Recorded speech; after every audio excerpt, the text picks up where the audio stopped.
ఒకప్పుడు టీబీ అంటే చాలా రేర్ కేసెస్ లో చూసేవాళ్ళం కదా.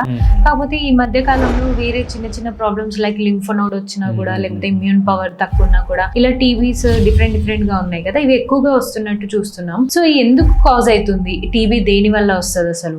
టీబీ అనేది ఒక డిసీజ్ అండి, అది ఒక బ్యాక్టీరియా వల్ల వస్తుంది. బట్ ఏంటంటే మీరు చెప్పిన దానికి ఎగ్జాక్ట్ ఆపోజిట్. మనకు పాతకాలంలో టీబీ ఎక్కువ ఉండేది. ఇంకా పాతకాలంలో ఎలా ఉండేదంటే మనకు అంత యాంటీబయాటిక్ ఎక్స్పోజర్ కానీ, India is poor country right. So మనకు అంతగా మంచి మెడిసిన్స్ ఉండేవి కాదు పాతకాలంలో.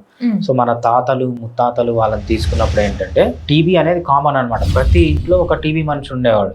సో ఇప్పుడు లేరు మనకు. ఇప్పుడు యాంటీబయాటిక్స్ వచ్చిన తర్వాత, మన ఫుడ్ హ్యాబిట్స్ చేంజ్ అయిన తర్వాత, ఎస్పెషల్లీ మంచి హైజీన్ పాటించిన తర్వాత, మనకు మంచి ఫుడ్ తీసుకున్న తర్వాత ఏమైందంటే ఇప్పుడు టీబీ అనేది బాగా తగ్గిపోయింది. మీరు చెప్పినట్టు ఈ కాలంలో టీబీ ఎందుకు వస్తుంది అంటే మెయిన్ గా ఆల్మోస్ట్ టీబీ ఉన్న కేసెస్ కి మనం ఏం చేస్తామంటే హెచ్ఐవి టెస్ట్ చేపిస్తాం అనమాట. ఎందుకంటే ఎప్పుడైతే వాళ్ళ ఇమ్యూనిటీ కాంప్రమైజ్ అయ్యి, ఎప్పుడైతే వాళ్ళ ఇమ్యూనిటీ తగ్గిపోతుందో అప్పుడు టీబీ అటాక్ అయ్యే ఛాన్స్ ఉంటుంది అనమాట ఎక్కువగా. సో హెచ్ఐవి అంటే ఏంటి? హెచ్ఐవి చేసే పనే మీ ఇమ్యూనిటీని తగ్గించడం. ఎప్పుడైతే హెచ్ఐవి వల్ల మీ ఇమ్యూనిటీ తగ్గిపోతుందో టీబీ అనేది వస్తుంది అనమాట.